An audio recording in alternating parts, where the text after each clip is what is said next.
In today's episode of Willful, we spoke with Rachel Krehm and Aria Umezawa, the co-founders and directors of Opera 5, an independent opera company in Toronto that's hooking a new generation of opera goers with its immersive live productions and YouTube hijinks.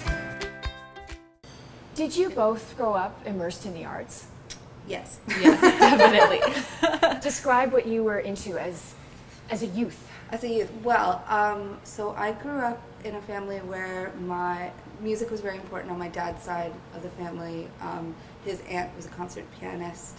I started taking piano at age 4 or 5. My mom was a writer and a musician herself, both jazz and classical. I had a harpsichord in my house when I grew up. So it was pretty difficult for me to escape. Not many people can claim to have a harpsichord. Exactly. Growing up with harpsichord, my mom played harpsichord recorder, so like we had a whole bunch of different Like size a recorders, Renaissance like party. yeah, exactly, from like bass recorder, like the huge ones, to like the regular one that you see in grade 1. So yeah, I was always surrounded by that, and so I think definitely being exposed to art at a young age increases your likelihood of being into it when you're older. Pursuing it. And pursuing it, Yes. Yeah. So.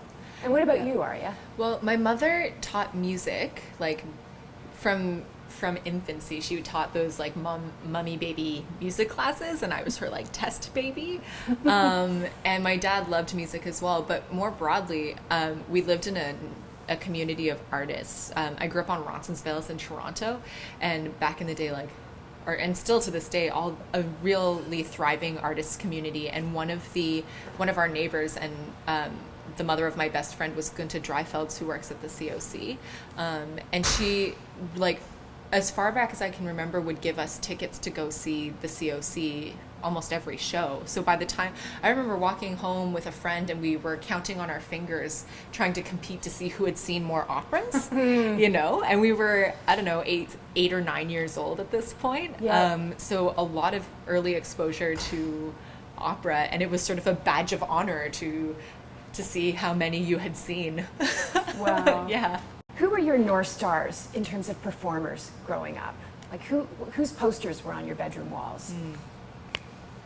I never had posters on my bedroom wall. I was one of those like boring kids that like had art on their wall. Oh, real art! Wow. Yeah, like things Okay, that, then maybe that was your North Star then.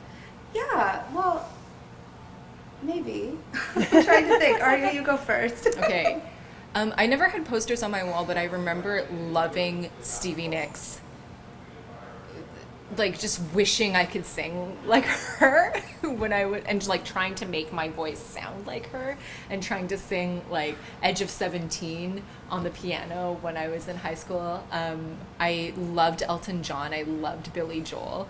I always had this peripheral love of classical music, but really when I was growing up, it was all about like artists from the 70s Yeah. and 80s that I used to listen to. And then I had a really embarrassing but very real foray into emo music. Oh. Where it like really spoke to my teenage soul. So I've seen many a mosh pit in my lifetime as well. I'm like the black of like Yes. the leftover remnant. You know. And you were in the mosh pits, right, No, Rachel? I was not in the mosh pit. Okay. I was not in the mosh pit. You were at the harpsichord, playing Mozart. Yeah. Did you hit it off immediately at school when you both met at McGill? Because you were in the opera You know program. what's funny?